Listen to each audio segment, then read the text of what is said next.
Lalambing. Alam ko meron ng iba, bumubulong pa rin siya sa iyong alaala nating dalawa. Ako sa'yo, hindi mag-iiba ang pagtingin Narinig mo ba ang puso kong sinisigaw? Alam ko umiiyak, nagtatampo, pero eto pa rin ako sa'yo.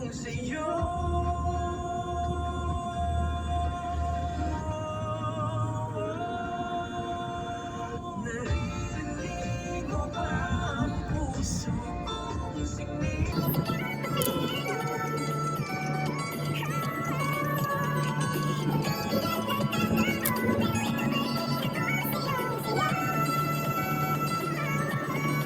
Masaktan o man ang sobra, hindi natingin sa'yo. Ito pa rin.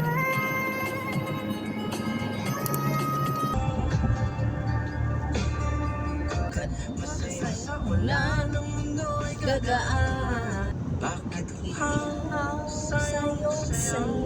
Bakit ikaw di bilitaw sa'yo? Laging ikaw ako'y giniginaw. Halika rito, dito ka lang sa tabi ko. Mananatiling uhaw, uhaw, uhaw.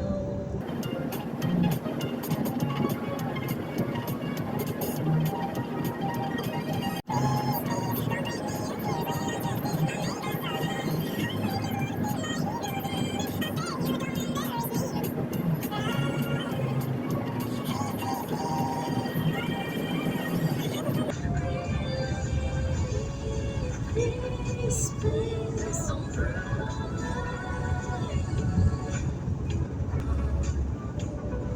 Please, please, please. Listening music is the very best therapy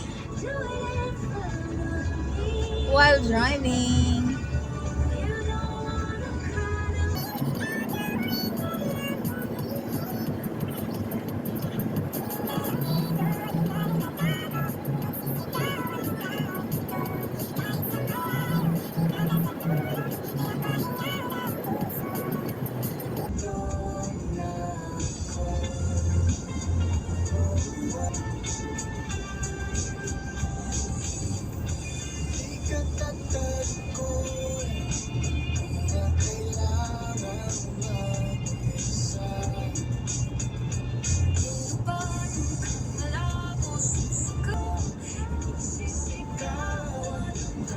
Tumingin ka lang dito.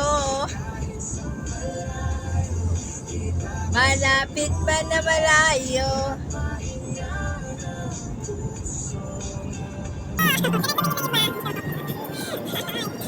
Sila, tignan nyo sa pag-init. Napakainit.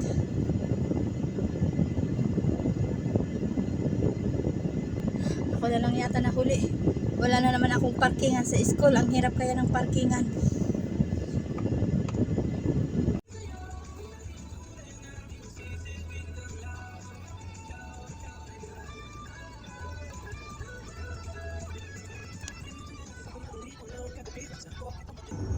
Doble-doble ang trabaho ay.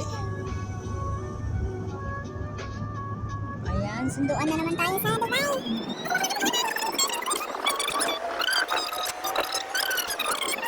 Tapos pagkatapos ano naman sa tutor niya naman, nako, dire-diretso, ang hirap naman. Sana gagaling na rin yung alaga ko. Kawawa naman. Ang yung mag-asawa. Umuwi lang sila, pupunta dito, matulog, magbihis, balik ulit. Kawawa naman. Yan po man sila, binabay naman natin itong Bike City dito sa amin. Papunta naman tayo ng Dubai para sunduin ang aking alaga. po yan. One way pa naman dito. Matapos-tapos ang daan na to. Tagal na. Buti na lang walang mga dump truck. Minsan ay ako daming dump truck.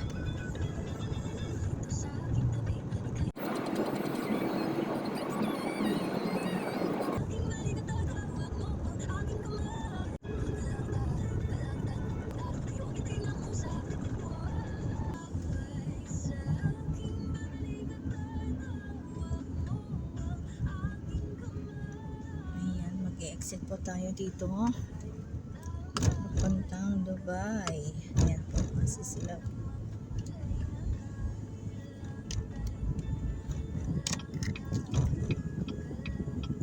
Dito tayo sa right. Ayan. Dubai.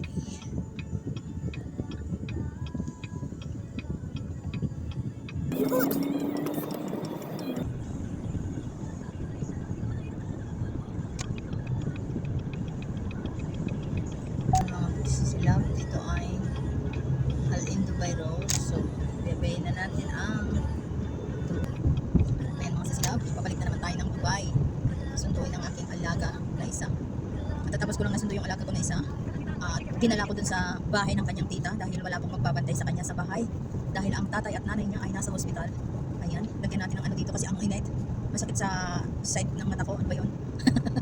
Masakit sa init. Masakit yung init. Ayun, ganyan, ginaganyan ko po, sinasampay ko yung ano ko, dyan, para matakpan yung ano sa init sa mukha ko. Okay lang dito sa may paa ko, pero sa mukha ko ang sakit, yan. O diba, medyo ano na yung lamig sa akin, kanina wala. Mas malakas yung init kaysa yung lamig. Ayan mga sisila, binabaybay na natin ang daan papuntang Dubai. Ayan, susunduin ko ang aking alaga. Yan po ang buhay ko, sobrang busy. Yung alam nyo ba na gusto mo sanang matulog, pahinga, pero gusto mo pa rin ano, babangon agad dahil sa trabaho. Hirap po. Pero walang magawa, kakayanin talaga. Dasal na lang, pray na lang kay God. Siya ang nagbibigay ng lakas. Ayan, para magampanan natin ang ating mga trabaho. Ayan. Ganyan po ang buhay ko mga sisilab. Sunod lang talaga. Ayan, puro text, puro chat ang ginagawa nila sa akin ngayon. Lalo na wala yung isa na taga-chat kasi yan yung na-hospital, yung mahilig mag-chat sa akin at tatawag. Kaya yung isa, yung alaga ko na nasa university ang nag-chat sa akin. Aburito, hindi niya alam, sasabihin niya kasi bihira lang kasi nag-chat sa akin yun. Kahit alaga ko, kahit dinadala ko araw-araw yung tahimik lang. Hindi kami nag-iimikan. Pero yung isa, yung nasa hospital ngayon ay ano yun, kahit ganun siya ay friendly yun, mabait yun. Buti pa yun, nagbibigay ko minsan panload ko pagkain, naisipin niya akong bilhan ng pagkain, ganun. Kaya sana gagaling naman ang alaga ko, kawawa naman. Sobrang init, napakainit dito sa UAE, ewan ko ba, September na ay sana maglaylo na konti, pero hindi pa, init pa rin, sakit sa ulo.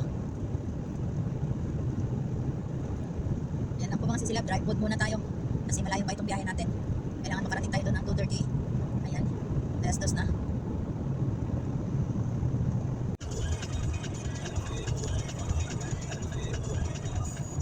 Ayan, gabi na mga sisilab, 7:30. Hindi pa tapos ang ating trabaho.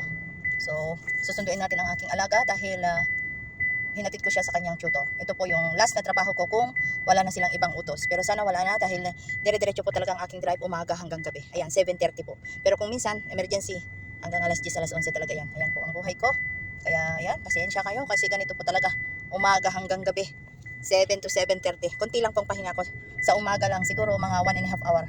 Ayan. Pero pag hapon, tuloy-tuloy yan. Dire-diretso na hanggang gabi. Yan lang po mga sisila. Bye-bye. Thank you for watching. Hanggang dito na lang po. Kasi susunduin na natin ang aking alaga. Hindi na ako makapag-video dahil kasama ko na siya. Ayan. Dito tayo. 7:30 na po dito sa UAE. Ayan. Bye. Thank you po. God bless everyone.